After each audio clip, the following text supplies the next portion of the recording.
Why does the black man serve the white man? Why does everything the black man do benefit the white man? Why does the black man say freedom is doing what I want to do? And why is it that everything he wants to do enriches the European? Welcome to the desert of the real.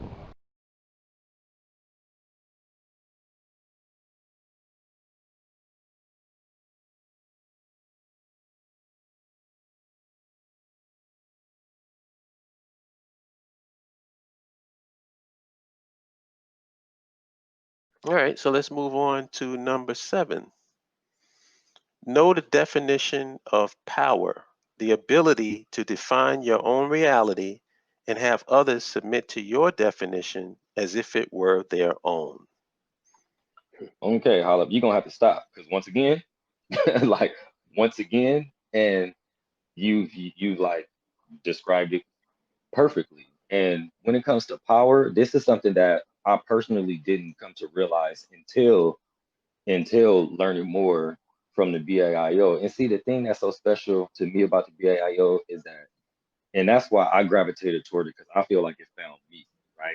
Because everything that I was thinking personally, like in my own soul, and sharing with my circles, and even the stuff that I was sharing, like, oh man, calm down, Umoja, calm down, no baby steps. Everything that I was sharing literally came together in the BAIO. And what I didn't understand is that what I was really asking for is that we have power.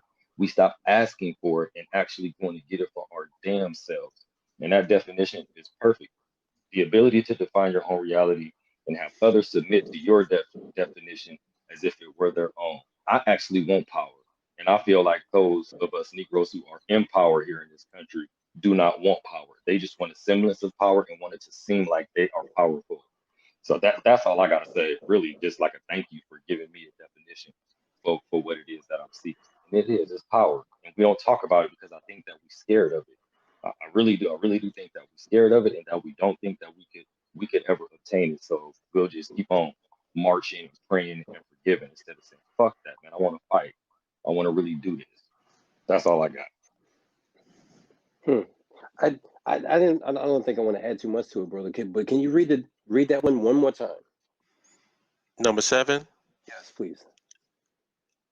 Know the definition of power, the ability to define your own reality and have others submit to your definition as if it were their own. Instead of your, I meant our.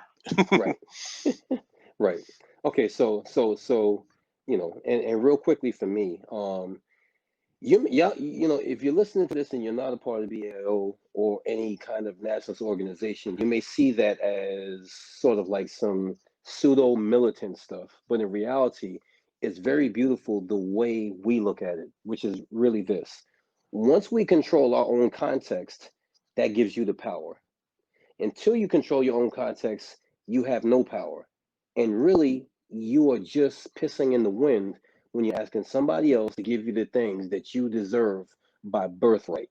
What we're saying is that when we work to build and collect enough people to build our own context, that's the only time we're going to have power. Because then we define our own reality, which means we have defined where we live, the rules at which we live, the people and how they're going to react to each other. All the other commandments is defining your own reality. If you think about it, up until now, from 6 to 1, it's defining your own reality. And then submit is not that we'll run around and hold guns on people or swords.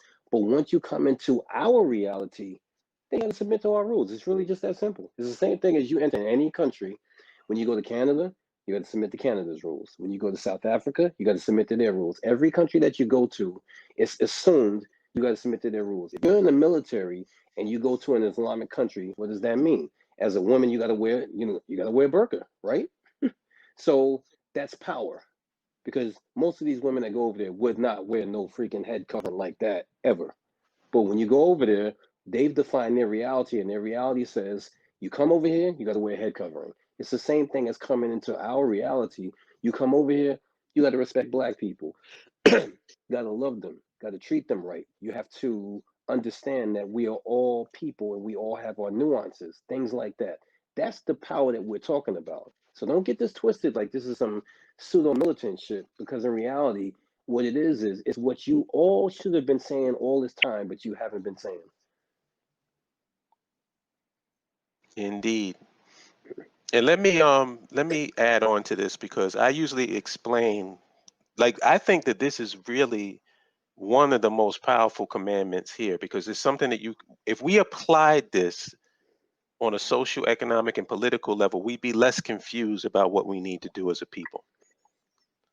And I use this as an example to put it in layman's terms so that people understand what we mean when we say power is the ability to define your own reality and have others submit to your definition as if it were their own. And I used the example of LL Cool J.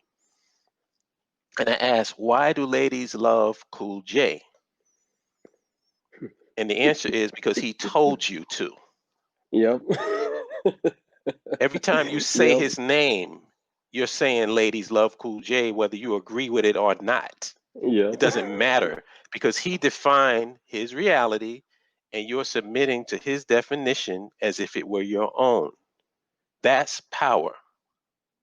Now, there's been certain people, I remember I was on Dynas's live stream one time, and one of these Republican Black conservatives actually endorsed eating butter biscuits as an ideology. What? No way. Yeah, you're like, well, if you're starving and you got that butter biscuit, you got to eat the butter biscuit. Now, if we applied commandment number 7, then we wouldn't eat butter biscuits, because we know that that's not power. And we wouldn't take butter biscuits from these white politicians acting as if that's some example or expression of power. There's nothing powerful about table scraps. No way. Nobody said that. Yeah. You said, well, if you eat the butter biscuit and you can survive, then you just eat the butter biscuit. I'm like, okay, nigga, if you want to follow that mentality, follow it. For us, it's number 7. We know the definition of power. We know what real power is. And unless you're willing to deal and interact with all of these people on that level, you are wasting your time. And all you're doing really is empowering them. So I think that puts the button on number 7. You can't compare to the status right here. Legendary worldwide, we can battle right here. Listen, Junior, I'ma tear back your wig. This ain't TV, but I'll show you what a fear factor is. Stop grilling me, and all that fronting is killing me. You leave me no choice but to hurt your feelings, G. About to slap rappers around